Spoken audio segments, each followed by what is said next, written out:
आमच्या मते थायरॉइड सारखी सोपी ट्रीटमेंट म्हणजे आजार ट्रीटमेंट करायला थायरॉइड इतका कुठलाही सोपा आजार नाही. डायबिटीसची लक्षणं जवळजवळ 90% लोकांमध्ये दिसतच नाही. तुम्हाला त्रास झाल्यानंतर बघू हे जे लोक करतात त्यांचं म्हणजे लॉजिक कसं आहे की बंद पडू देत रस्त्यात मग मी गॅरेजकडे जाईल. आपल्याला जे काय दिलंय निसर्गाने त्याची एक मर्यादित क्षमता आहे. फक्त डाएट आणि एक्सरसाइजनी सगळ्या गोष्टी होतील ही संकल्पना चुकीची आहे. ते खूप महत्वाचं आहे, त्याच्यात वाद नाही, पण फक्त तेच आहे असं नाही. कारण तुम्ही इन्शुलिन बनवू नाही शकत बाहेरनं, कितीही तुम्ही काही डाएट केलं तरी.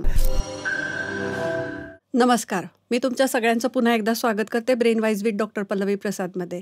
पुन्हा एकदा नवीन एपिसोड. आजचा एपिसोड खूप खास आहे कारण खूप डिमांडिंग टॉपिक होता आणि आज जे आपल्याला स्टुडिओमध्ये डॉक्टर लाभलेले आहेत त्यांचं नाव आहे डॉक्टर उदय फडके, प्रख्यात आणि senior most endocrinologist and diabetologist from Sahyadri hospital. Sir, तुमचं खूप खूप स्वागत आहे आमच्या स्टुडिओमध्ये आणि ब्रेन वाईजमध्ये. तर आता मी जसं सांगितलं की खूप डिमांडिंग टॉपिक होता की डायबिटीज, आणि आफ्टर कोविड तर खूपच आपल्याला बघायला मिळतं डायबिटीज खूप बोललं जातं. केव्हा पण कोमॉर्बिडिटी हा शब्द आला की पहिले विचारतात की डायबिटीज आहे का. बरोबर. तर नेमकं मोस्ट कॉमन एंडोक्राईन डिसऑर्डर कुठले आणि डायबिटीज म्हणजे काय थोडक्यात आम्हाला सांगा. सगळ्यात जास्त जे प्रचलित आपल्याला दिसतात समाजात डायबिटीस आणि थायरॉइड हे सगळ्यात जास्त. मग काही प्रमाणामध्ये मग इतर सगळे, पण सगळ्यात जास्त जो बल्क आहे तो डायबिटीस आणि थायरॉइडचाच आहे. आता थायरॉइड हा जो आजार आहे ना, हा मुख्यत्वे करून आपलं शरीर ज्या पद्धतीने एनर्जी हाताळतं, फ्युएल हाताळतं, त्याच्याशी संबंधित आहे. आता आपण जेव्हा खातो तेव्हा आपल्या रक्तात साखर वाढायला लागते, किंवा आपण खात देखील नाही तेव्हा उपाशीपोटी लिव्हर ही शुगर तयार करते, ही रक्तात येते. रक्तात त्याचा काहीही उपयोग नाही. रक्तामधनं हे जे साखरेचे कण आहेत ज्याला आपण ग्लुकोज म्हणतो, हे वेगवेगळ्या पेशींमध्ये जायला पाहिजेत आणि तिथे त्याचं जे प्रोसेसिंग होतं त्याच्यातून ऊर्जा निर्माण होते. किंवा जर ऊर्जेची गरज नसेल त्यावेळेला तर मग ते साठ्यामध्ये जातात की ज्या वेळेला आपण खात नाही त्यावेळेला ते साठे वापरले जातात.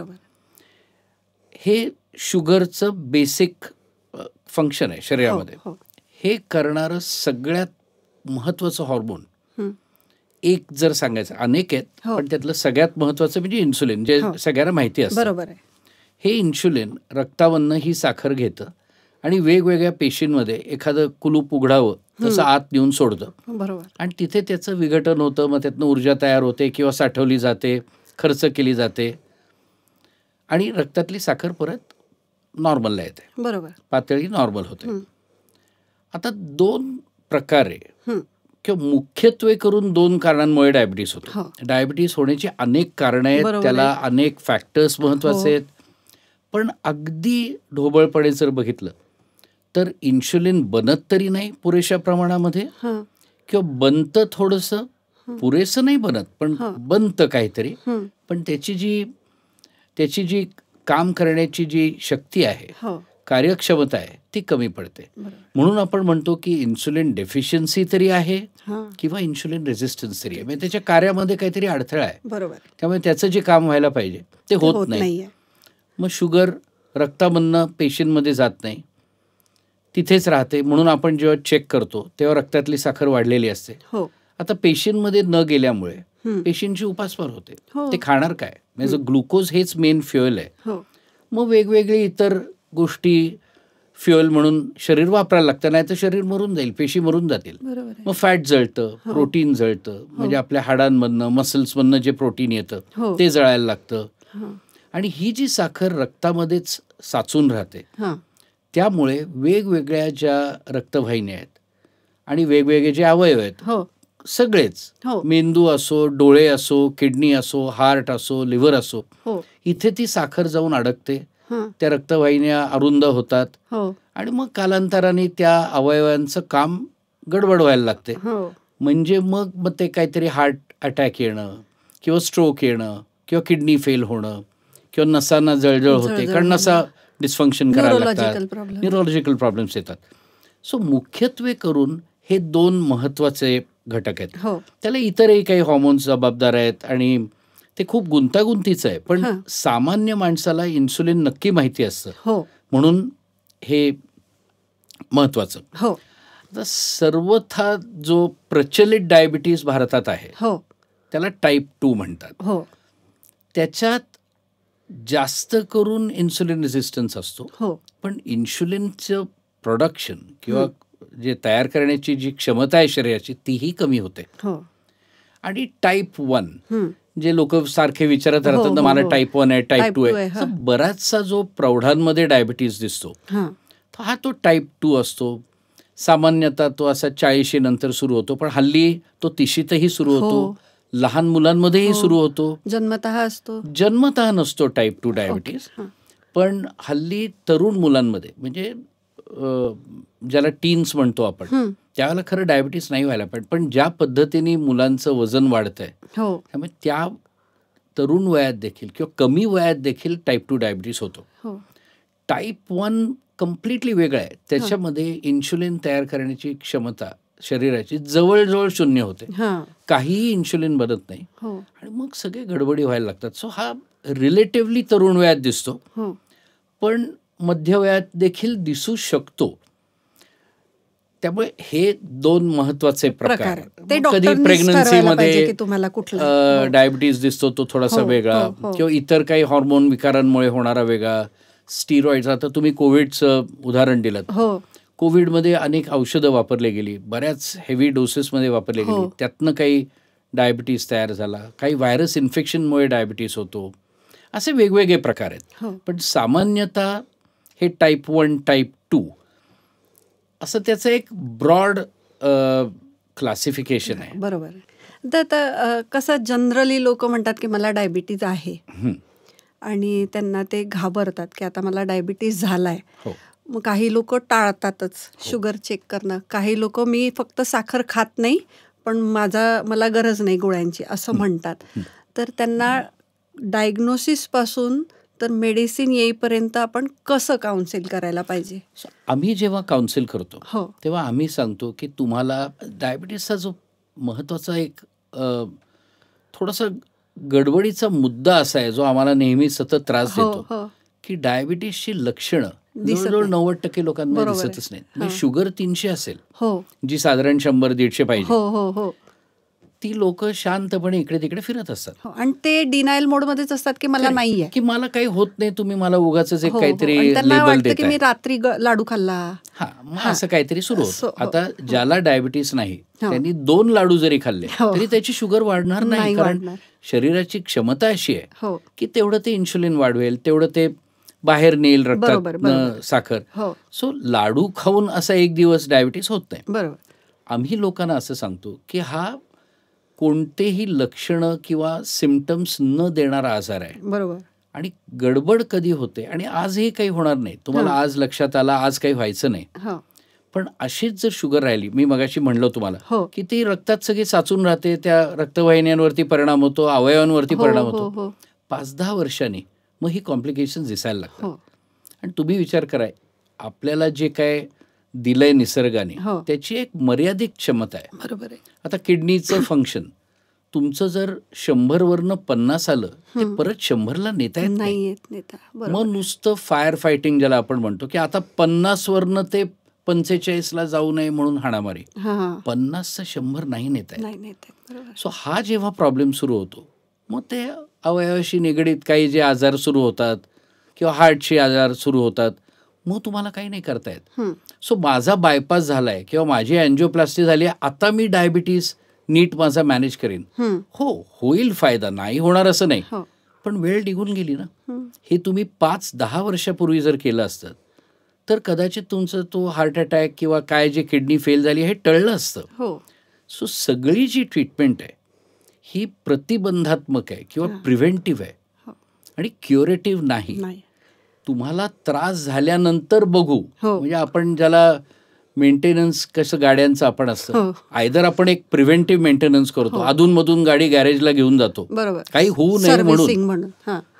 हे जे लोक करतात त्यांचं म्हणजे लॉजिक कसं आहे की बंद पडू देत रस्त्यात मग मी गॅरेजकडे जाईल. खरे मग काही नाही करता येत. एकदा बंद पडली की मग बंद पडली, मग ते मोठं काम काहीतरी निघणार आहे. बरोबर. तुम्ही अधूनमधून सर्व्हिसिंग केलीत, ह्यालाच basically long term follow-ups, treatment घेणे, त्याच्याबद्दल जागरूक असणे आपल्या स्वतःच्या आजाराबद्दल, हे आपल्या इथे होत नाही समाव. तुम्ही मगाशी बरोबर म्हणले की हे क्युरेटिव्ह नाहीये. क्युरेटिव्ह नाहीये आणि हे समजून घ्यायला पाहिजे. बरोबर आहे. हो, की आता एकदा डायबिटीज झालाय तर तो एक्सेप्ट करून त्याला काय करायला पाहिजे, एव्हाना पुढचे सगळे तुमचे कॉम्प्लिकेशन्स वाचणार आहेत. 100%. हो. तर आता कसं आहे की डायबिटीज आपण म्हणतोय, आधीच्या काळात कसं होतं की 50 नंतर व्हायचा, मेनोपॉजला बायकांना किंवा ज्यांचं वजन जास्त आहे अशा पुरुषांना 50 नंतर वगैरे. पण आता आफ्टर कोविड आपण बघतोय की यंग लोकांमध्ये पण खूप डिटेक्ट होतोय. मग त्याची कारणं वेगळी आहे, ग्लोबल वॉर्मिंग वगैरे. पण त्यांनी काय करायला पाहिजे त्याच्यात? सो हे कोविड हा एक आजकाल कसं झालंय ना, थोडासा एक सोयीस्कर मार्ग झाला. कशालाही काही झालं की हल्ली कोविडला ब्लेम केलं जातं. सो कोविडमुळे जरूर काही लोकांना डायबिटीज झालं, त्याची ही कारणं वेगळी आहेत. पण नुसतं कोविडमुळे आपल्या देशामध्ये डायबिटीज वाढतोय असं नाही. त्याला वेगवेगळी कारणं आहेत. पहिली गोष्ट अशी आहे की आपला जो वंश आहे, भारतीय वंश, ह्या वंशालाच थोडासा एक शाप आहे डायबिटीजचा. उदाहरणार्थ आता कुठल्या तरी स्कॅन्डिनेव्हियन कंट्रीजमध्ये काहीतरी वेगळा आजार होतो, काही देशांमध्ये कोलॉनिक कॅन्सर्स होतात, त्याची कारणं वेगळी. पण इन जनरल आपण ज्या साऊथ एशियामध्ये राहतो त्यांच्यामध्ये हे जे मेटाबॉलिझम रिलेटेड आजार आहेत, उदाहरणार्थ डायबिटीज, उदाहरणार्थ कोलेस्ट्रॉल, उदाहरणार्थ हार्ट डिसीज, हे जास्त प्रमाणात होण्याचं आपल्याला एक शाप आहे. काही जीन्स त्याच्या मागे आहेत. बरोबर आहे. जीवनशैली नक्की बदलली आहे 100%. त्याच्यात 2 गोष्टी बदलल्यात किंवा 3 गोष्टी बदलल्यात. लोकांना स्ट्रेस ह्या विषयाबद्दल बोलायला खूप आवडतं, तो महत्वाचा आहे, पण तो केवळ एक मुद्दा आहे असं नाही. पण लोकांचे स्ट्रेस फॅक्टर्स वाढत आहेत. म्हणजे नोकरीच्या वेळा, कामाच्या वेळा, झोपेची वेळ. आता US टाइम्सवरती काम करतात लोक, म्हणजे ते रात्री काम करतात, दिवसा तेवढी झोप होत नाही. आणि निसर्गाने आपल्याला तसं बनवलेलंच नाही की आपण रात्री 10 ते पहाटे 6 काम करून सकाळी 7 ते दुपारी सकाळी 11 झोपावं. त्याच्यात गडबड होते. सो हा एक फॅक्टर आहे स्ट्रेसचा. पण इतर जे 2 लाईफस्टाईलमधले फॅक्टर्स आहेत त्याच्यामध्ये खाणं जर तुम्ही बघितलं तर 100% बदल आहे. आता साधारणपणे महाराष्ट्रीयन घरांमध्ये काय व्हायचं, काय पोळी भाजी, वरण भात, कधी पोहे, कधी उपीट, कधी थालीपीठ, एखाद्या दिवशी काहीतरी वेगळं, सणासुदीला गोडधोड. ही साधारण पद्धत. लोक आता जर तुम्ही बघितलं कुठल्याही गल्लीत तर तुम्ही रात्री 11 पर्यंत बघा, स्विगी आणि झोमॅटोच्या डिलिव्हरी चालू असतात. लोकांचं बाहेर खायचं प्रमाण वाढलंय, प्रचंड वाढलंय. त्याला काही सोशॉलॉजिकल कारण आहेत की आता काय, म्हणजे आपण एवढे कमवतो, मग काहीतरी मजा पाहिजे, मग बाकी मजा नाही आपल्याला, ही मजा एक असंही बरोबर आहे. त्याच्यात काही चूक फॅक्टर आहे की घरी केलं जात नाही. पण बाहेरचं जे खाणं असतं ते चविष्ट बनवण्यासाठी ज्या कृती वापरल्या जातात, प्रचंड फॅट, प्रचंड शुगर्स, हे सगळे येतच, प्रिझर्वेटिव्ह येतात, कलर्स येतात. त्याचा काय परिणाम होतो हे माहित नाही. आणि त्याची एक प्रकारची चटक लागते. कारण मेंदू हा एक अतिशय गंमतशीर ऑर्गन आहे. तुम्ही जर त्याला काहीतरी प्लेजर देत राहिलात तर ते मागत राहतो आणि सवय होते त्याची. मग ते नाही जर मिळालं तर मग बाकीचं जेवण असं अत्यंत नीरस वाटायला लागतं. आणि व्यायामाचं जर बघितलं तर आम्ही जेव्हा विचारतो की तुम्ही काय व्यायाम करता, फार कमी लोक ऍक्च्युली नियमित व्यायाम करतात. बरोबर आहे. मग ते कधीतरी विकेंडला एखाद्या टेकडीवर जाणं त्याला व्यायाम. विकेंडला खेळणं काय इकडे मी खेळतो. सायकल अजून एक आहे की सायकलिंग, मी एव्हरी संडे सायकलिंग करतो. मग करा, चांगलं आहे. पण मग इतर दिवशीचं काय? मग त्यामुळे वजन वाढत चाललंय, शरीरातली चरबी वाढत चालली आहे, ही कारण आहेत. सो केवळ कोविड असं नाहीये, नक्की नाहीये. वातावरणातलं जे प्रदूषण आहे आणि ओव्हर क्राऊडिंग आहे, एस्पेशली स्लम्स म्हणजे झोपडपट्ट्या, ही देखील कारणं मेन्शन झालेली आहेत. अनफॉर्च्युनेटली त्याच्यावरती खूप रिसर्च आपल्याकडे उपलब्ध नाही. आणि शेवटी आम्ही त्याला एंडोक्राईन डिसरप्टर्स म्हणतो. म्हणजे आपल्या खाण्यामध्ये म्हणजे पदार्थांची क्वालिटी वाढवावी, म्हणजे ते जास्त चांगले टिकून राहावेत किंवा जास्त चांगले दिसावेत, अट्रॅक्टिव्ह दिसावेत, याच्यासाठी ज्या गोष्टी वापरल्या जातात त्या गोष्टी काही गडबडी आपल्या शरीरात करतात आणि हार्मफुल आहेत त्या सगळ्या, त्या नक्की. आणि त्याला आम्ही डिसरप्टर्स म्हणतो. अगेन ते असे नक्की आयडेंटिफाय नाही झालेले. पण आता प्लास्टिक तुम्ही बघता, लोक प्लास्टिक कंटेनर्समधनं फूड डिलिव्हर होतं, त्याच्यातच मायक्रोवेव्ह होतं. आणि हल्ली तुम्हाला आश्चर्य वाटेल की जे स्ट्रोकचे पेशंट आहेत त्यांच्या कॅरोटिड आर्टरीजमध्ये प्लास्टिकचे मायक्रोकण मिळालेले आहेत. आता ते कुठनं गेले? तुमच्या खाण्यातनंच गेले. सो ही सगळ्याच बाबी महत्वाच्या आहेत. कोविड हा एक भाग आहे त्यातला. मग ते मानवी कसं आहे, विचार करण्याची पद्धत, कशाला तरी आपण दोष दिला पाहिजे, बरोबर, कोविडला द्यायचा. खरं. आता ठीक आहे, म्हणजे कोविडमुळे काही कारणं आहेतच, प्लस कोविड आहे. तर तुमचं खाणं, तुमचा व्यायाम आणि तुमची लाईफस्टाईल नक्कीच चेंज झाली पाहिजे, तर पुढच्या पिढीला आपण म्हणू की थोडं आपण हेल्दी बदल घडवू शकतो. आता ज्यांना ऑलरेडी झालाय त्यांनी काय काय स्टेप्सनुसार जायला पाहिजे? आणि त्यांच्या काही आधी टेस्ट होतात. म्हणजे हे जे मी तुम्हाला म्हणलं की वेगवेगळे अवयव गडबड होऊ शकते, त्या सगळ्याचं आपण टेस्टिंग करू शकतो. बरोबर. त्याच्यासाठी ब्लड टेस्ट आहेत, स्ट्रेस टेस्ट आहे, इको आहे, अँजिओग्राफी, जे काय हार्टसाठी लागेल ते. पहिल्या प्रथम आपण बघतो की डायबिटीज जो झालाय त्याच्यात इतर काही कॉम्प्लिकेशन झालेत का, आत्ता फक्त तेवढाच मर्यादित आहे की रक्तातली शुगर वाढली. बरोबर. मग त्यांचं वजन बघितलं जातं, त्यांच्या पोटाचा घेर बघितला जातो, मग त्यांचं डाएट असेस केलं जातं, एक्सरसाइज असेस केला जातो, आणि जास्तीत जास्त प्रयत्न केला जातो की ह्या 2 गोष्टी बदलून आधी ते नॉर्मलला येत आहे का. आम्ही जेव्हा डायबिटीज पेशंटला पहिल्यांदी त्यांच्याशी जेव्हा बोलतो तेव्हा आम्ही त्यांना एक तक्ता दिलेला आहे की तुमची टार्गेट्स काय आहेत, उद्दिष्ट काय. असं नाही की मला बरं वाटतंय, तसं नाहीये. हा टार्गेट ड्रिव्हन डिसीज आहे. म्हणजे उदाहरणार्थ तुमची फास्टिंग शुगर एवढीच पाहिजे, जेवल्यानंतर एवढीच पाहिजे, मग ते 3 महिन्याचे जे ॲव्हरेज आहे ते ह्याच्या खालीच पाहिजे, कोलेस्ट्रॉल अमुकच्या खालीच पाहिजे, किडनीचं फंक्शन असंच पाहिजे. एकदा त्यांना ते नंबर्स द्यायला दिले की मग एक फरक पडतो. नाही तर नुसतं ठीक चाललंय ना मग जा, असं नाही.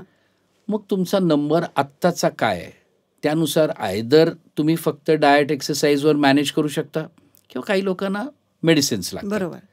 मग मेडिसिन्स कोणची, याला काही नियम निकष आहेत की कुणाला काय द्यावं, असं रॅन्डमली कुठलं तरी औषध नाही, अजिबात नाही. तो एक समज आहे आपल्याकडे.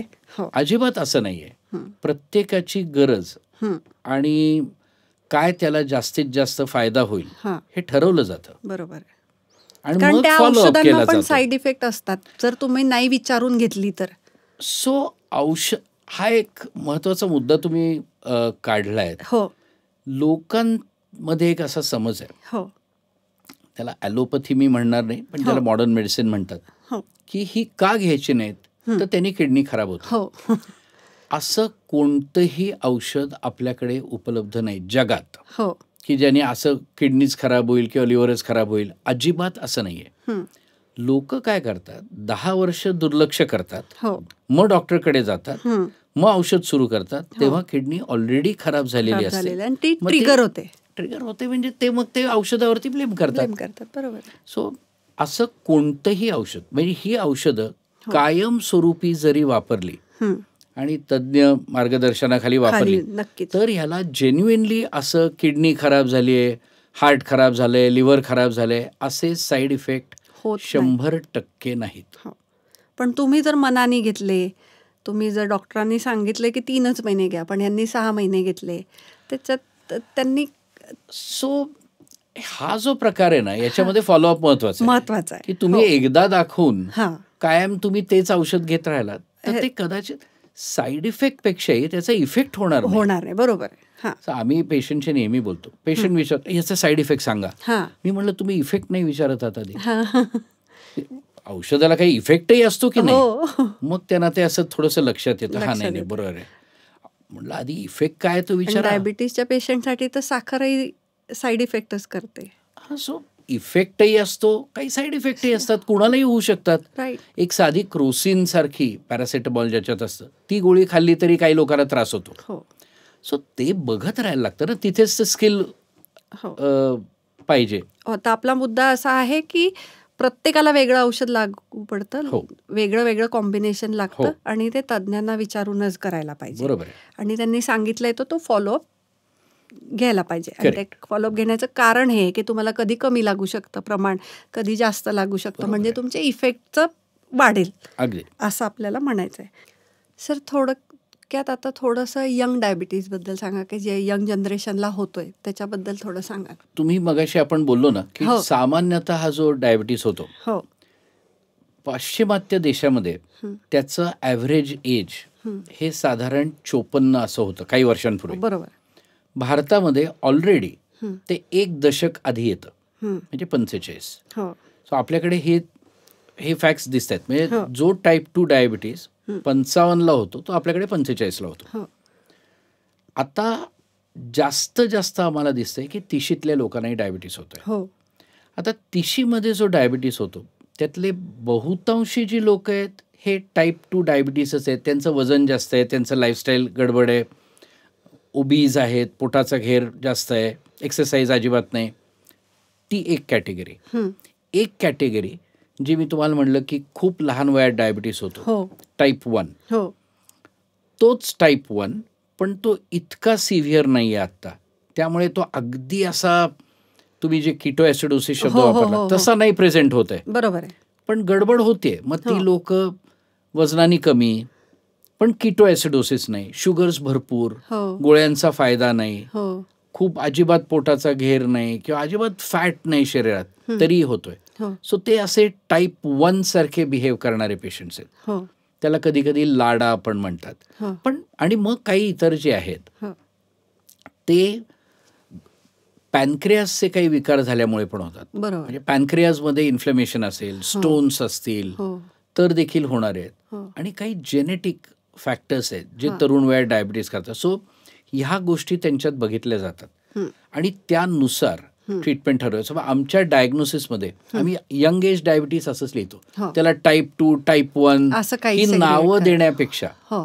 काय गडबड आहे आतमध्ये आणि हां. ट्रीटमेंट काय द्यायची हो. हे जास्त महत्व आहे. कारण पेशंट खूपदा विचारतात, आम्हाला सांगा 1 आहे का 2 आहे. हां. इतकं असं ते ब्लॅक अँड व्हाईट करायची गरज नसते. बरोबर आहे. त्यापेक्षा काय केलं तर तुम्ही जास्त बरे व्हाल हे Right. समजून घ्या असं मी बरोबर. म्हणतो. बरोबर.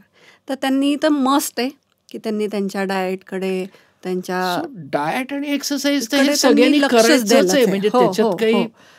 प्रश्नच उद्भवत नाही काही. दोन मतं नाहीच आहे आहेत काही. त्याच्यामध्ये. ते सगळ्यांनीच करायचं. करायलाच पाहिजे आणि त्यांनी औषधांवरती पण लक्ष द्यायला त्यांना पाहिजे. बरेचदा इन्सुलिन लागतं, पण हो. हो. त्यांना औषधही लागतात. हो. कारण त्यांचे बरेचदा आम्ही बघतोय शुगर्स अशाच 300, 350 तरुण लोक हो. डायरेक्टली 300, 350 शुगर्स घेऊन येताना दिसत आहेत हो. रेग्युलर बेसिसवरती. हो. सो तो एक वेगळाच मोठा 45वरनं आता ते 30शीत पण गडबड व्हायला लागली. हो. मी म्हणलं ना, आपला वंश जो आहे भारतीय वंश हो. त्याला थोडा शापच आहे हा डायबिटीसचा. हो. आता आपण बघतोय मार्केटमध्ये की बरेच असे औषधं आहेत की ज्याला मेडिकली काहीच हे नाही आहे, म्हणजे बॅकग्राऊंड नाही आहे आणि त्यांचं म्हणणं आहे की ह्याच्याने डायबिटीज जातो. हो. मग यंग एजमधल्या लोकांना बऱ्याचदा असं वाटतं की मी इतके वर्ष औषध खाण्यापेक्षा बरोबर मी आहे. असं काहीतरी करतो. तर ते कितपत योग्य आहे? ते योग्य नाही. हां. याचं कारण असं आहे की शेवटी तुम्ही साध्या हॉटेलमध्ये जाताना तुम्ही त्याचे गुगल रिव्ह्यूज बघता, मग ती कुठली डिश आणि मग कशी आहे आणि काय आहे, हो, आणि हो. एक कपडा तुम्ही काहीतरी स्टोअरमधनं मागवताना तुम्ही 10 वेळा विचार करता, ॲमेझॉनवरती रिव्ह्यूज बघता. राईट. आणि औषध घेताना जे तुमच्या शरीरावरती काम करणार आहे, तुम्ही हा सगळा जो शास्त्रीय दृष्टिकोन आहे हा सगळा सोडून देता. हो. आणि ते कसं काय, तर त्याचा डेटा काय, त्याच्या मागे किती क्लिनिकल ट्रायल झाल्या, बरोबर. किती लोकांवरती हे औषध वापरलं गेलं, हो. किती लोकांना फायदा झाला, किती हो. लोकांना नाही झाला. आणि तो किती वर्षाचा डेटा आहे? एक्झॅक्टली. सो असं जर असेल तर नक्की कोणी जर म्हणलं की हे बघा मी हे असं घेणार आहे, माझ्याकडे हा डेटा आहे, हो. तर मी म्हणेन ठीक आहे, ट्राय करतो. हो. असं नाही की मीच देईन तेच पूर्व दिशा, असं नसतं. हो. तू बरा झाल्याशी कारण, हो. पण मग त्याला काहीतरी दाखव मला, हो. नुसतं ते काहीतरी उपलब्ध आहे हां. आणि त्याची जाहिरात आहे, हो. असं नाही चालत. आता कधी कधी मी काय बघितलंय माझ्या आजूबाजूलाच, की ते एखादं त्यांना आवडतं, त्यांना तो त्यांचा कन्व्हिन्स होतात आणि ते औषध घेतात. राईट. त्या काळादरम्यान जेव्हा ते ट्राय करत असतात तेव्हा ते ॲलोपॅथी किंवा आपलं मॉडर्न मेडिसिन बंद करतात. हो. आणि ते ट्राय करतात. हो. पण मग तोपर्यंत त्यांच्या शरीरावर परिणाम होतो आणि मग परत काहीतरी नुकसान होतं आणि मग परत आपण मॉडर्न मेडिसिन सुरू करतो. बरोबर आहे. तर असं करू शकतो का की ते ट्रायल करा तुम्ही, पण हे औषध बंद नका करू? आम्ही त्याला नाही, हां. ते नाही मी करत. हां. कारण मग गडबड अशी होते हां. की त्रास झाला तर माझ्या औषधाचा, हां. फायदा झाला तर त्या औषधाचा, बरोबर. ह्याच्यात मी पडणार नाही. बरोबर. मी त्यांना म्हणतो तुम्हाला करून बघायचंय ना, हां. करा. किती 1 महिना ट्राय करताय का? बरोबर.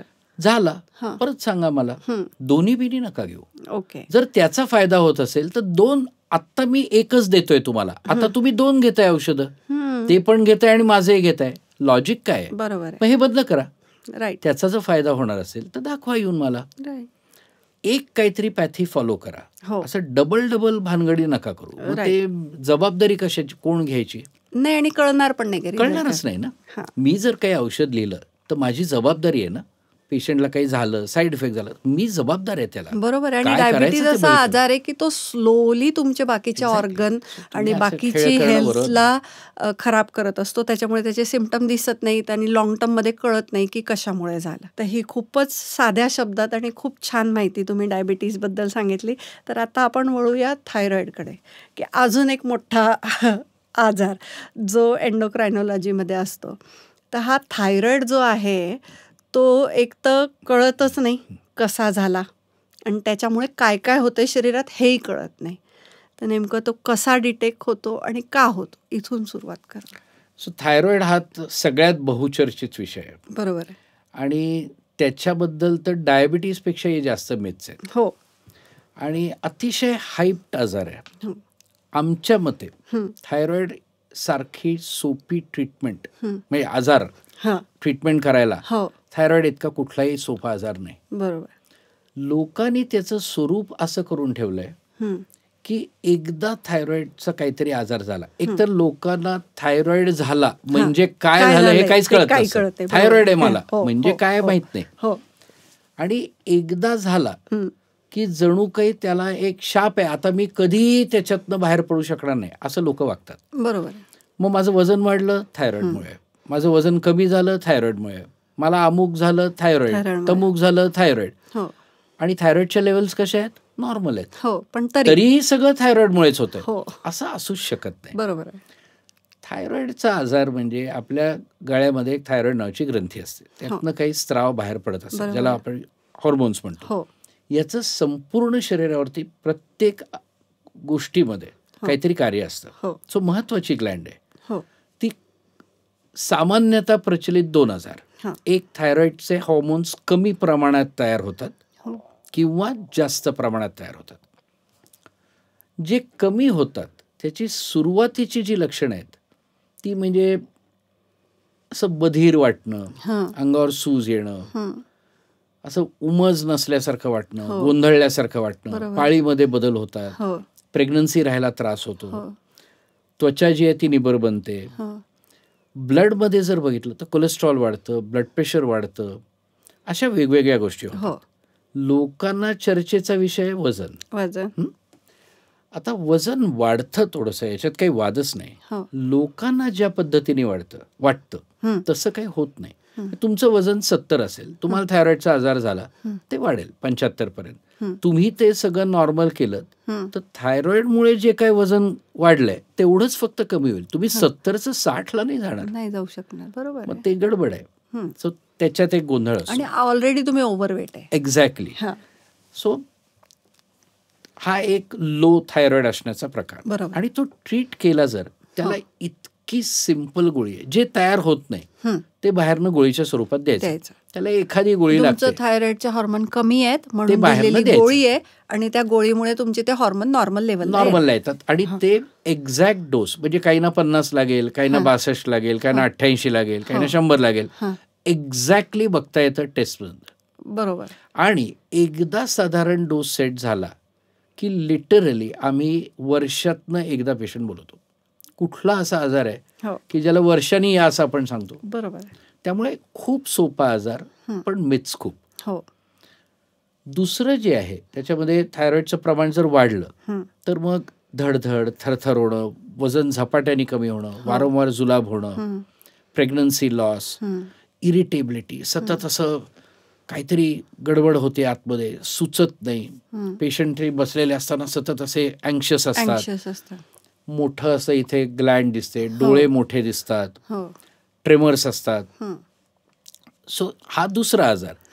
त्यालाही सिम्पल ट्रीटमेंट्स आहेत, गोळ्या आहेत, इतरही काही ट्रीटमेंट्स आहेत, पण ते दिलं की नॉर्मल होतं. त्यामुळे ट्रीटमेंटच्या दृष्टिकोनातनं याला काहीच गडबड नाही. आमच्या दृष्टीने सिम्पल आहे. आम्ही सांगतो तुम्ही सिम्पल आहे, औषध सिम्पल आहे, क्लिअर डायग्नोसिस आहे आणि क्लिअर ट्रीटमेंट आहे, क्लिअर ट्रीटमेंट आणि संपला विषय. डायबिटीज फार जास्त कॉम्प्लिकेटेड आहे. औषधं बदलत राहतात, आत गडबड होत राहते, इथं 10 ऑर्गन्स बघायला लागतं. इथे काही नाही. तुम्ही एक गोळी नीट घ्या आणि संपवा. मग जर तुम्ही म्हणलात की तरीही माझा थकवाच आहे, मग मला वजनच वाढतंय, पण माझे रिपोर्ट्स नॉर्मल आहेत, तर याचा अर्थ काहीतरी गडबड आहे. मग तुम्हाला इतर गोष्टी बघायला पाहिजेत. सगळंच थायरॉइडमुळे नाही. जे मग तुमच्या डाएट असेल, न्यूट्रिशन असेल, एक्सरसाइज असेल, एक्झॅक्टली असा तो सिम्पल गणित आहे थायरॉइडचं. ह्यापेक्षा खरंच काही नाहीये. मग थायरॉइडमध्ये इतरही काही आजार ते वेगळे, ते सामान्यतांना फारसे कळतही नाहीत आणि त्याच्यावर चर्चा होत नाहीत. ते मी फार नाही बोलत. मग थायरॉइडमध्ये नोड्यूल्स तयार होणं किंवा तात्पुरती सूज येणं, हे वेगवेगळे. आता म्हणजे आम्ही GP लोकांमध्ये जे फॅमिली फिजिशियन आहे त्यांच्याकडे जे पेशंट येतात आणि आम्ही एक जनरल समजा जर सोनोग्राफी केली, राईट, तर ते नोड्यूल येतातच. सो नोड्यूल येणं हे खूप सामान्य. तर प्रत्येक नोड्यूल हे सिरियस असलं पाहिजे असं काय, असं नाहीये काही. नोड्यूल असेस करण्यासाठी एक निकष आहेत काही, त्याला टायरॉइड स्कोरिंग म्हणतात. तुम्ही अल्ट्रासाऊंड म्हणलात, त्यानुसार प्रत्येक नोड्यूलला एक स्कोर दिला जातो. बरोबर. तो जर स्कोर विशेष नसेल तर आम्ही सांगतो दुर्लक्ष करा. 1 वर्षांनी सोनोग्राफी बघू, काय होतंय बघू, त्याचा बदल होतोय का बघू, मग ठरू. प्रत्येक वेळेला घाबरून ऑपरेशन लागेल असं अजिबात नाही.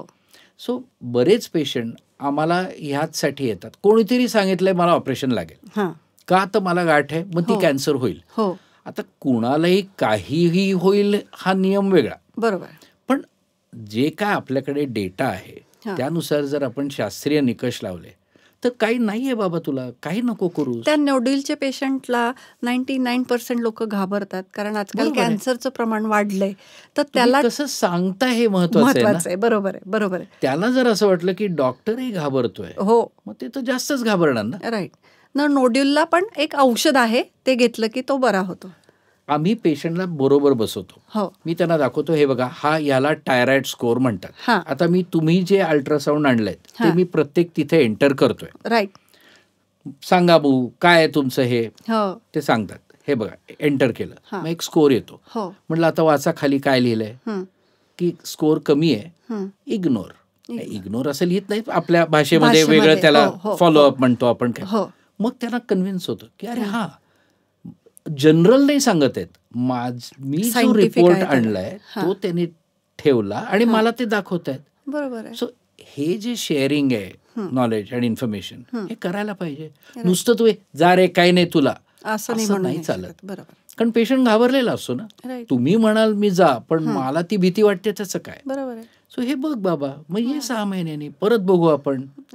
सो असा जर अप्रोच ठेवला तर नुसतंच न घाबरवता आपण सायंटिफिकली करू शकतो.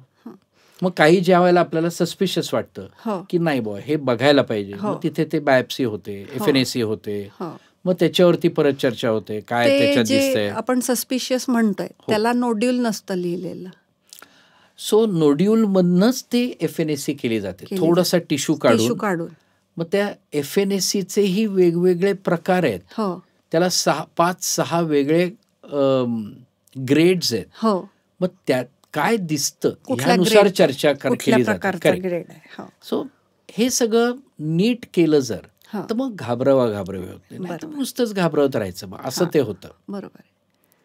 सो ते मिथ्स खूप आहेत. मी मगाशी म्हणलं ना तुम्हाला, लोकांना लागतं काहीतरी कशावर तरी ढकलायला.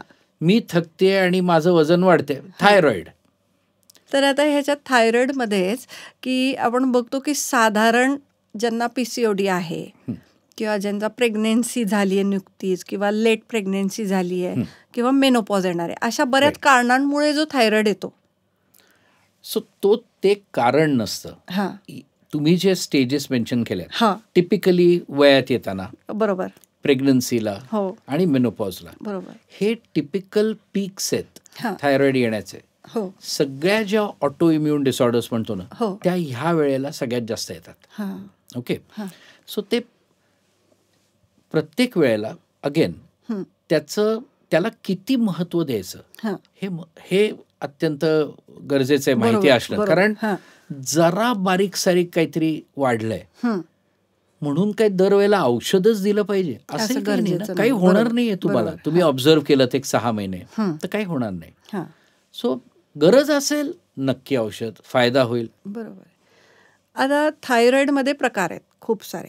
काहींना हायपरथायरॉइडिझम असतो, काहींना हायपोथायरॉइडिझम असतो आणि त्याचे वेगळे वेगळे लक्षण आहेत. तर त्यांनी नेमकं काय करायला पाहिजे? सो थायरॉइडमध्ये ना एक भाग खूप छान आहे. थायरॉइड हा लाईफस्टाईल रिलेटेड आजार नाही. त्यामुळे एक आजार असा आहे की जो लाईफस्टाईल एक्झॅक्टली आम्ही तेच सांगतो विषय की तुम्ही आनंद असा माना की तुम्हाला काही करायचं नाही, जे काय करायचंय ते मला करायचंय, मला बरोबर गोळी द्यायची, मला टेस्ट बघायचे, मला डोस ऍडजस्ट करायचा, तुमचा काहीही रोल नाही. मग मी ते हे खाऊ का ते खाऊ, काही नाही, काय वाटेल ते करा. म्हणजे तुम्ही पाळा सगळं हे बाकीचे नियम, पण असं काही वेगळं काही नाही. बरोबर, लाईफस्टाईलशी फारसा रिलेटेड नाही. बरोबर, म्हणजे मग गोळ्यांवरती. हा आजार मग काय आहे तर ऑटो इम्युन म्हणतात त्याला बहुतांशी वेळेला. ऑटो इम्युन याचा अर्थ आपल्या शरीरामध्ये असे काही घटक निर्माण होत आहेत ज्याला आम्ही अँटीबॉडीज म्हणतो, ज्यांना वाटतंय की ही थायरॉइड ग्रंथी माझी नाहीच आहे, ही कुठनं तरी दुसऱ्याकडनं आणून बसवलेली आहे, ही फॉरेन बॉडी आहे. कुठलीही फॉरेन बॉडी माझ्या शरीरात आली, आपल्या शरीरात आली की शरीर काय करतं, हल्ला चढवतं, काढून टाकतो. तेच ही बॉडी करतं. आता ते ऑटो इम्युनिटी का डेव्हलप होते याची वेगवेगळी कारण आहेत, पण तोच तो आजार आहे. तुमच्या हातात नाही. तुम्ही अमुक एक गोष्ट केलीत म्हणून ते झालं असं नाहीये. त्यामुळे आम्ही सांगतो की अरे तुम्ही नका बॉदर करू, तुमच्या नाही काय हातात, तुम्ही हे नीट घ्या, तुम्ही बरे व्हाल, नक्की एक्सेप्ट करा ना, औषध घ्या. आता खूप साऱ्या मिथ्स आहेत. आज आता आपण जर इंटरनेट उघडून बघितला तर सगळ्यात जास्त बोलला जाणारा टॉपिक डायबिटीज आहे. सगळ्यात जास्त डाएटची माहिती डायबिटीजसाठी दिली जाते. सगळ्यात जास्त औषधांबद्दल पण डायबिटीज विषयी बोललं जातं. तर त्यातले खरंच टाइम टेस्टेड कुठल्या गोष्टी आहेत आणि कुठल्या मिथ्स आहेत त्याच्याबद्दल थोडासा प्रकाश टाकाल का? सो डाएटचं तुम्ही आता बोललात. हो, डाएट जर सर्वसामान्य आपण जेव्हा डाएट बद्दल बोलतो, आपण एक भारतीय पेशंट घेऊया. आम्ही काय बघतो, डाएट याचा अर्थ पहिली गोष्ट महत्वाची म्हणजे आपल्याला कॅलरीजची किती गरज आहे. बरोबर. ते कसं ठरतं की आपलं आत्ताचं वजन किती आहे, आपली उंची काय आहे, बरोबर, आपलं आदर्श वजन किती आहे, ते काय. समजा 60 असेल आणि माझं वजन आता 75 आहे, म्हणजे मला कमी करायला पाहिजे. बरोबर. सो मला आत्ता जे काय मी खातोय कॅलरीज त्यापेक्षा तर कमी करायला लागतील. हा पहिला भाग झाला. कॅलरीज म्हणजे दिवसभरात आपण जे काय खातो त्यातनं जाणारे उष्मांक. ते पोळीतनं जाऊ, जिलबीतनं जाऊ, कशात नाही जाऊ, शेवटी ते तेवढे एक कॅल्क्युलेट केलं जातं की मला समजा 1300 कॅलरीजचं जेवण पाहिजे, राईट. आता ह्या 1300 कॅलरीज मी कशातनं घ्यायच्या? सामान्यतः 3 महत्वाचे अन्नपदार्थांचे घटक आहेत. कार्बोहायड्रेट्स म्हणजे हे जे पिष्ठमय पदार्थ आहेत ते, प्रोटीन्स, प्रथिनं आणि फॅट म्हणजे फॅट म्हणजे चरबीचे जे काय प्रकार. या 3च महत्वाच्या गोष्टी आहेत ज्या आपल्याला कॅलरीज देतात. मग जे मायक्रो न्यूट्रिएंट्स म्हणतो ना आपण, मग झिंक, कॅल्शियम, यातनं कॅलरीज नाही जात. त्यांनी इतर गोष्टी फायद्याच्या असतात, पण कॅलरीज ह्या 3 विभागातच डिव्हाइड केल्या जातात. आणि त्यात जेवढ्या आपल्याला रेकमेंडेड आहे तेवढ्या घेतल्याच पाहिजे. करेक्ट. आता ह्याच्यामध्ये प्रमाण कसं ठेवावं हे थोडंसं कोणच्या पेशंटचं एथनिसिटी पण बघितली जाते. आता तुम्ही जर साऊथ इंडियात असला आणि तुम्ही त्याला म्हणलं तू जाऊन भाकरी आणि उसळ खा आणि भात खाऊ नको, सो हे शक्य नाहीये. बरोबर. सो ती एथनिसिटी पण फॉलो करायला लागते. मग भात कसा खावा, मग तो नुसताच उकडलेला भात खावा का तो ब्राऊन राईस खावा का पारबॉइल्ड राईस खावा, याच्यात काही बदल आहेत. पण काहीतरी त्यांचं पाळलं जातं. उगाच तुम्ही भलत्या गोष्टी त्यांना सांगू नाही शकत, एकदम ऑपोजिट नाही करत. एक्झॅक्टली. सो कार्बोहायड्रेट थोडंसं रिस्ट्रिक्टेड ठेवावं हे अनेकदा प्रूव्ह झालेलं आहे. आपलं जे डाएट आहे भारतीय लोकांचं हे प्रिडॉमिनेंटली कार्बोहायड्रेट्स आहे. म्हणजे आपण जर दिवसभरात बघितलं सकाळी नाश्त्यापासून काय आपण खातो, पोहे, उपमा, इडली, कधी डोसा, पराठा, काही लोक ते चिले वगैरे खातात. चिलेमध्ये जास्त नसतं, पण ह्या ज्या गोष्टी आहेत.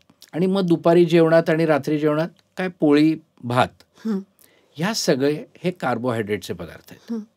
आपले जे गोड पदार्थ आहेत हे सगळे प्रिडॉमिनेंटली कार्बोहायड्रेट्स आहेत. बाहेर खाण्यात जेव्हा येतं एक फेवरेट पदार्थ काय, पिझ्झा आहे. पिझ्झामध्ये प्रचंड प्रमाणात कार्बोहायड्रेट्स असतात. ते रिस्ट्रिक्ट केलं जातं. प्रोटीन रिलेटिव्हली आपल्याला कमी मिळतं, कारण एकतर जास्त करून शाकाहारी आहेत लोक आपल्या इथे मुख्यतः. पण शाकाहारी लोकांसाठी प्रोटीनचे काय सोर्सेस आहेत, उसळी, डाळ, अशा गोष्टी. हे जे तुम्ही चिला म्हणला त्यातनं काही जातं, मग ते वाढवायचा प्रयत्न केला जातो. आणि फॅटसाठी टोटल ऑइल किती असावं याला काही बंधन आहेत. म्हणजे अगदी आदर्श जर तुम्ही बघितलं तर 20 ते 25 ग्रॅम माणशी फक्त ऑइल वापरता आलं पाहिजे. मग त्या ऑइलमध्ये खूप लोक मग ते कोणचं ऑइल वापरू, तो एक पुढचा भाग आहे. ते बोलता येतं पेशंटशी. परत आता तुम्ही मराठी माणसाला जर मस्टर्ड ऑइल वापरायला सांगितलं तर तो वापरणार नाही. मस्टर्ड ऑइल वाईट नसतं, चांगलं असतं उलट, पण ती टेस्ट आपल्याला पटणंच शक्य नाही, कारण आपण कधी खाल्लेलं नाही. सो तेही बघायला लागतं. पण आम्ही सांगतो निदान तुम्ही क्वांटिटी तर कमी करा. बरोबर. मग काही मिक्सिंग करता येतं, कधी हे कधी ते ठीक आहे. पण ब्रॉडली ह्या 3 गोष्टी आहेत. मिथ असं आहे की आपण डाएट काय वाटेल ते बदलू शकतो. त्याच्यामध्ये मग ही किटोजेनिक डाएट्स आली. मग काय काय येतं आता किटोजेनिक डाएट्स म्हणजे टोटल कार्बोहायड्रेटचं प्रमाण जे नॉर्मली आम्ही एक 40 ते 50% ठेवतो ते 10% करायचं. म्हणजे दिवसभर तुम्ही फक्त एग्स, मीट, पनीर, मशरूम्स, पालक अशा गोष्टी खाता. काही दिवस करता येतं, हे फॉलो नाही करता येत, कारण तुम्हाला त्याची सवय नाही आणि ते पोटालाही पचत नाही आणि तुमच्या ब्रेनला चिडचिड व्हायला लागते, कारण ब्रेनला नाही चालत आहे. एवढे वर्ष तुम्ही इव्होल्युशन वाईज तुम्ही हे खात नाही आलेला. सो थोडं कमी करणं आणि कम्प्लिटली बंद करणं हे वेगळं आहे. मग हे इंटरमिटंट फास्टिंग आणि ट्वाइस अ डे इटिंग, हे जे सगळं टाइम रिस्ट्रिक्टेड इटिंग, ते वाईट आहे असं नाही, पण त्याला फार जास्त गडबड म्हणजे लोकांनी महत्व दिलेलं आहे. असं नाहीये की तुम्ही 2दा खा आणि काय वाटेल ते खा. तुम्हाला कॅलरीज तेवढ्याच ठेवायच्या आहे, तुम्ही फक्त टायमिंग हे करू. एक्झॅक्टली. ते काही लोकांना सूट होतं, काहींना नाही होत. याच्यावर अनेक ट्रायल झाले आहेत. सो असं ते गॉस्पेल ट्रूथ नाही की प्रत्येकाने ते केलं की झालं सगळं, असं नसतं ते. हे काही मिथ्स आहेत. मग ते रिव्हर्सल आणि यातले काही वेगळेच मिथ्स आहेत. तुम्ही म्हणलेच आहात. तर सध्याच्या गेल्या 2 वर्षात हा शब्द मी जास्त ऐकला, रिव्हर्सल, डायबिटिक रिव्हर्सल. बरोबर आहे. तर नेमकं ते रिव्हर्सल म्हणजे काय आहे आणि ते कितपत प्रॅक्टिकली पॉसिबल आहे? थोडा कॉम्प्लिकेटेड प्रश्न आहे. मी शक्यतो तो सोपा करायचा प्रयत्न करतो. बरेचसे लोक जर तुम्ही बघितलेत आता युट्यूबवरती, हे कोण लोक आहेत? हे डॉक्टर्सही नाही आहेत, कोणीही आहेत, आणि त्यांना अचानक एक काहीतरी फॉर्म्युला सापडलाय रिव्हर्सलचा. आता सर्वसामान्यपणे ही लोक काय करतायत? सो रिव्हर्स करणं याचा अर्थ काय आहे? आता आम्ही हा शब्द वापरत नाही रिव्हर्स, आम्ही रेमिशन म्हणतो. आता टेक्निकली जाऊ देत. रिव्हर्स याचा अर्थ आपण काय धरू की मी अमुक एक गोष्ट केली आणि माझा डायबिटीस गेला आणि तो आता येणार नाही. करेक्ट?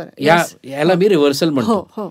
आपण मगाशीच बोललो की असं मर्यादित काळासाठी शक्य आहे, कायमस्वरूपी हे फार अवघड आहे. कारण तुम्ही ते जे डाएट, आता तुम्ही उदाहरणार्थ आजपासनं कम्प्लिटली कार्ब्स बंद केलेत तर तुमची शुगर कमी होईल नक्की, पण तुमचे बाकीचे इश्यूज वाढतील. बाकीचे विटामिन डिफिशियन्सी, विटामिन्स पेक्षाही ना चिडचिड व्हायला लागते, कारण ब्रेनला कार्ब्स लागतात. राईट. तुम्ही जर अतिरेक केलात प्रोटीनचा तर अतिरेक प्रोटीन हे चालत नाही शरीराला, त्याचे किडनीवरती काही इफेक्ट्स होतात. कॅन्सरशी रिलेटेड इश्यूज आहेत, over protein for years together. Fortunately कोणी करत नाही एवढे वर्ष, म्हणून ते दिसत नाहीत आपल्याला.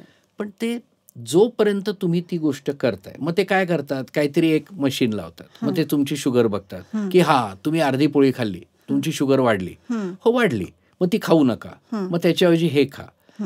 हे शक्य आहे, ह्यालाच तर डाएट थेरपी म्हणतात. डायबिटीस हा फक्त शुगरशी रिलेटेड आजार नाहीये. बरोबर आहे. डायबिटीसचे इतर पैलू आहेत. मी जे मगाशी म्हणलं, हार्टचं काय, किडनीचं काय, लिव्हरचं काय, त्याचं काय करणार तुम्ही? हे सगळं रिव्हर्स होईल का? काही अंशी टेम्पररी रिव्हर्सल्स होतात, नक्की होतात, काही प्रश्नच नाही. तेच तर आम्ही करतो ना. डायबिटीस जे आपण डाएट आणि एक्सरसाइज म्हणलो, हाच तर प्रयत्न आहे. तर थोड्याशा मिथ्स अँड फॅक्ट्स ज्या आहेत डायबिटीसशी रिलेटेड त्याच्याबद्दल विचारते. की भात खाल्ला की साखर वाढते, तर हे मिथ आहे की? सो हे मिथ नाहीये पूर्णपणे. तुम्ही जर गहू आणि तांदूळ याच्यात जर तुलना केलीत, आम्ही त्याला ग्लायसेमिक इंडेक्स म्हणतो. म्हणजे काय, तर आपण 30 ग्रॅम गहू घेतले, 30 ग्रॅम तांदूळ घेतला आणि खाल्ला, शिजवून, आणि त्याचं काय पोळी किंवा भात खाल्ला, तर रिलेटिव्हली भातामध्ये जरा थोडीशी जास्त शुगर स्पाइक होते.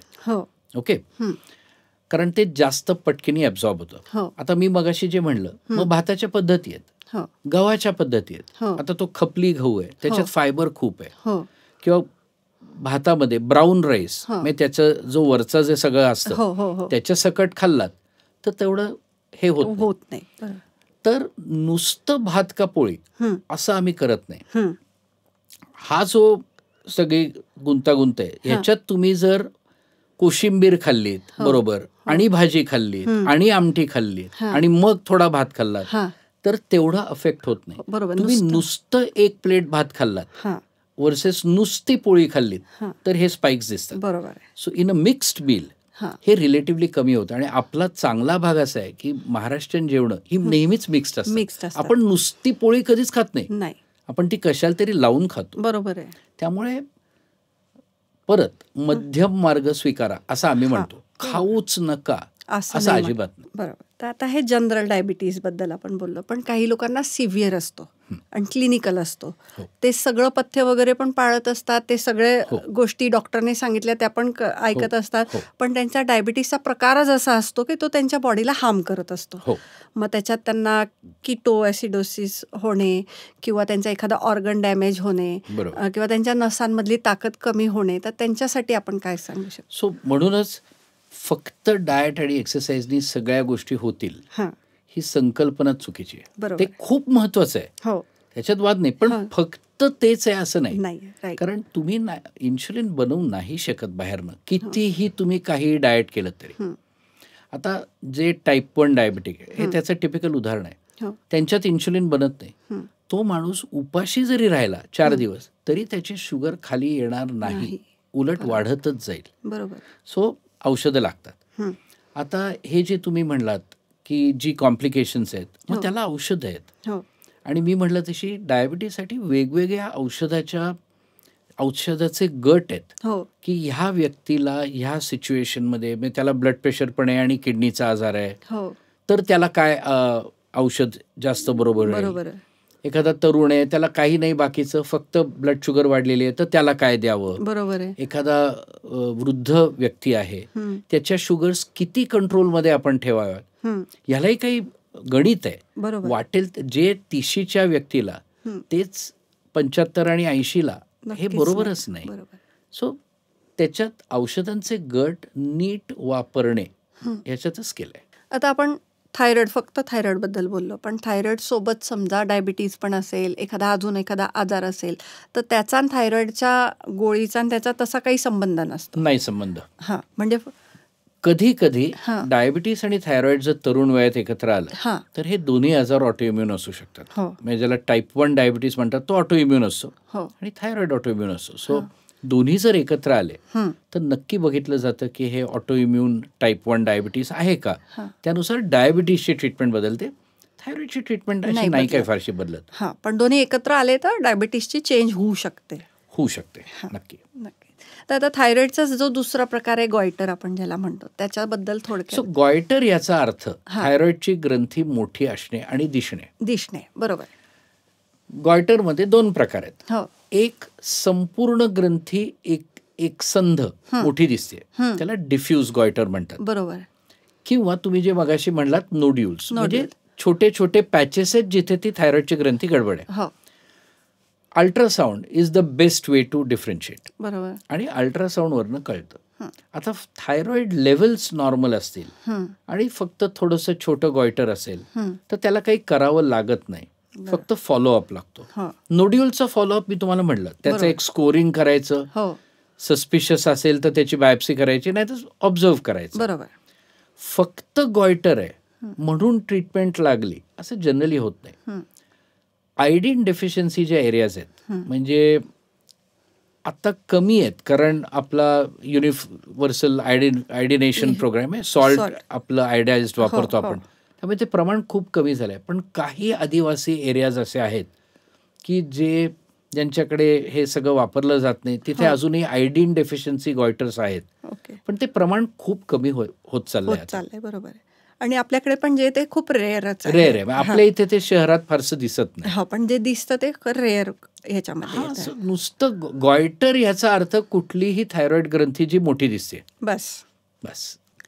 आता थायरॉइड बद्दल आपण बोलतोय तर तसाच एक आजार आहे पीसीओडी किंवा PCOS. तर त्याच्यात एंडोक्रायनॉलॉजीचा काय रोल असतो किंवा हे एकमेकांशी आहेत का काही कनेक्टेड? सो PCOS हा जो आजार आहे ना, हा डायबिटीस सारखाच खूप वाढत चाललाय. आणि त्याचा, आणि जरी डायबिटीस जरी त्याच्यात होत नसला, हे जे मी मगाशी तुम्हाला म्हणलं ना, इन्सुलिनची जी ऍक्शन असते, परिणामकारकता असते, कार्यक्षमता असते, ती ह्या PCOS मध्ये कमी असते. सो त्यांना इन्सुलिन रेझिस्टन्स असतो. आणि बहुतांशी ज्या मुलींना बायकांना PCOS होतो ना, ते जाड असतात, म्हणजे वजनाने जास्त असतात, चरबी शरीरामध्ये जास्त असते. त्याच्यामुळे जे होणारे बदल आहेत, त्यामुळे जे आत गडबड व्हायला लागते, त्याच्यातनं हा PCOS नावाचा आजार तयार होतो. आणि त्याचे 2-3 मेजर जर लक्षणं बघितली तर पाळी अनियमित असणे, त्यामुळे प्रेग्नन्सी राहायला गडबड होणे, चेहऱ्यावरती किंवा शरीरावरती ज्या ठिकाणी स्त्रियांना नॉर्मली केस नसतात, उदाहरणार्थ इथे लिप्सवरती, चिनवरती, चेस्टवरती, तिथे केस यायला लागतात जे राठ आणि जाड असतात. तसंच पिंपल्स यायला लागतात. आणि मग ह्या अनुषंगाने त्यांना इतर काही आजार होऊ शकतात. उदाहरणार्थ डायबिटीस, उदाहरणार्थ कोलेस्ट्रॉल, उदाहरणार्थ ब्लड प्रेशर. सो तुम्ही जे PCOD म्हणलत ना, ते पॉलिसिस्टिक ओव्हेरियन डिझीज, म्हणजे फक्त पिरियड अबनॉर्मॅलिटी, हेअर ग्रोथ, ते एक्सपांड करून त्याला सिंड्रोम म्हणलं गेलं. कारण ह्याच्या बरोबरीने हे सगळे बाकीच्याही भानगडी सुरू होतात. बरोबर. सो ते एक एक्सटेन्शनच आहे ज्या कारणामुळे डायबिटीस होतो, इन्सुलिन रेझिस्टन्स. त्याचाच एक परिणाम किंवा एक घटक हे PCOS आहे. सो PCOS मध्ये बाकी तपासण्या, बाकी ट्रीटमेंट असते, पण वजन कमी ठेवलं जर तर हे जे बाकीच्या भानगडी आहेत त्या नक्की प्रिव्हेंट होऊ शकतात. कारण इन्सुलिन आपण ऍक्शन त्याची रेग्युलराइज करतो आणि त्यांनी खूप फरक पडतो. अशाच लोकांना तुम्ही काळजीपूर्वक, जर आम्ही बघतोच, पण मानेवरती असा काळपट, त्याला अॅकॅन्थोसिस म्हणतात, हे एक्सेस इन्सुलिन असल्याचं लक्षण आहे. किंवा असे मस दिसतात, त्याला ॲक्रोकॉर्डॉन्स म्हणतात. हे सगळं शरीरात खूप इन्सुलिन असण्याचं लक्षण आहे. आणि अशा लोकांना जे डायबिटीसमध्ये आपण न्यूट्रिशनचं सांगू तेच यांना सांगतो, कॅलरीज. आणि हा पण लाईफस्टाईल डिसीज, हा लाईफस्टाईल पार्टली. सो आता वजन जास्त नसलेल्याही PCOS असतात. सो फक्त लाईफस्टाईल नेहमी एक घटक असतो कुठलाही आजार होण्यामध्ये. फक्त लाईफस्टाईलमुळे होईल असं अवघड असतं. पण कॉन्ट्रीब्युशन नक्की असतं त्याच्यामध्ये, काही वादच नाही. आणि हाही आजार बऱ्यापैकी वाढायला लागलाय. तर त्याला आपण काय ट्रीटमेंट सजेस्ट करतो? सो वेगवेगळ्या काळामध्ये वेगवेगळी ट्रीटमेंट असते. उदाहरणार्थ पाळी जस्ट सुरू झाली आहे आणि मग काय द्यावं पिरियड नॉर्मलायझेशनसाठी पहिल्या 2 वर्षात, तर टेक्निकली जर विचारलं तर अशा लोकांना फक्त बरेचदा प्रोजेस्ट्रॉन दिलं तरी चालतं. ओके. मग थोड्याशा नंतर म्हणजे समजा 20-22 आणि खूप हेअर ग्रोथ आहे, तर अशा लोकांना टिपिकली ओरल कॉन्ट्रासेप्टिव्ह कॉम्बिनेशन जी असतात आणि ज्याला अँटी अँड्रोजन्स म्हणतो आपण, म्हणजे जी शरीरात जे काही टेस्टोस्टेरॉन आहे त्याला त्याची ॲक्शन ब्लॉक करण्यासाठी औषधं असतात आणि कॉस्मेटिक थेरपी त्यांच्याशी बोललं जातं. बरोबर. हे टिपिकल. मग अशा लोकांना जर प्रेग्नन्सी हवी असेल तर प्रेग्नन्सीच्या वेळेला मग वेगळेच गोष्टी केल्या जातात. मग त्याच्यात ते ओव्ह्युलेशन म्हणजे जे स्त्रीबीज बनत नाहीये ते बनवण्यासाठी औषधं असतात. GnRH अॅनालॉग्स म्हणतात त्याला, म्हणजे आत जे वाढलेलं आहे ते सप्रेस करावं म्हणून ते GnRH अॅनालॉग्स असतात. आणि हे ओव्ह्युलेशन इंडक्शनसाठी काही औषधं असतात. आणि सायमल्टेनियसली लाईफस्टाईल, अशी ब्रॉडली ट्रीटमेंट आहे त्याची. So lifestyle measures, oral pills आणि अँटी अँड्रोजन्स आणि वेट आणि कॉस्मेटिक ट्रीटमेंट, हे 3 महत्वाचे घटक आहेत PCOSच्या ट्रीटमेंटमध्ये. आणि आपण समजा त्यांचं ओव्हरवेट आहे आणि PCOS पण आहे, तर आपण त्यांना बेरियाट्रिक सर्जरी जर सजेस्ट केली तर त्याच्यानंतर पण त्या प्रेग्नेंट राहू शकतात. आता ते बॅरियाट्रिक सर्जरी जर केली तर काही मर्यादित काळापर्यंत प्रेग्नन्सी अलाव केली जात नाही, पहिले 2-1 वर्ष तरी, कारण न्यूट्रिशनल बदल होत असतात म्हणून. पण हो, डेफिनेटली जर इतकं वजन असेल तर नक्कीच फायदा होतो. बॅरियाट्रिक सर्जरी सजेस्ट करण्यासाठी काही निकष आहेत, बॉडी मास इंडेक्सवरती आधारित, पण नक्कीच फरक पडतो. आणि अशा बऱ्यापैकी केसेस आम्ही केलेले आहेत. तेवढं प्रमाणाच्या बाहेर जर तुमचं वेट आहे तर तुम्ही बेरियाट्रिक सर्जरी करून मग ते तुम्ही 2 वर्षानंतर तुमचा PCOS पण कंट्रोल ठेवून आणि मग तुम्ही त्यांचं आयुष्यच बदलतं. आणि आता आपण हे सगळे एंडोक्रायनॉलॉजीशी रिलेटेड आजारांबद्दल बोलतोय, तर ह्याच्यात काही लाईफस्टाईलशी रिलेटेड आहेत आणि काही लाईफस्टाईलशी रिलेटेड नाही आहेत. तर ह्यांना आपण एक समअप करायचं म्हणलं तर त्याच्यासाठी काय सल्ला द्याल की हेल्दी राहण्यासाठी, की हे आजार होऊ नये म्हणून? सो लाईफस्टाईल तर खूपच महत्वाची आहे. आणि लाईफस्टाईल याचा अर्थ काय फायनली, म्हणजे काय अचीव काय करायचं? लाईफस्टाईल याचा अर्थ तुमच्या डेली जीवनामध्ये तुमचं जे दैनंदिन आहे, मग त्याच्यात डाएट असेल, एक्सरसाइज असेल, स्मोकिंग आणि अल्कोहोलचं प्रमाण असेल, TV वॉचिंग असेल आणि स्ट्रेस असेल, हे सगळ्या गोष्टी त्याच्यात बसतात.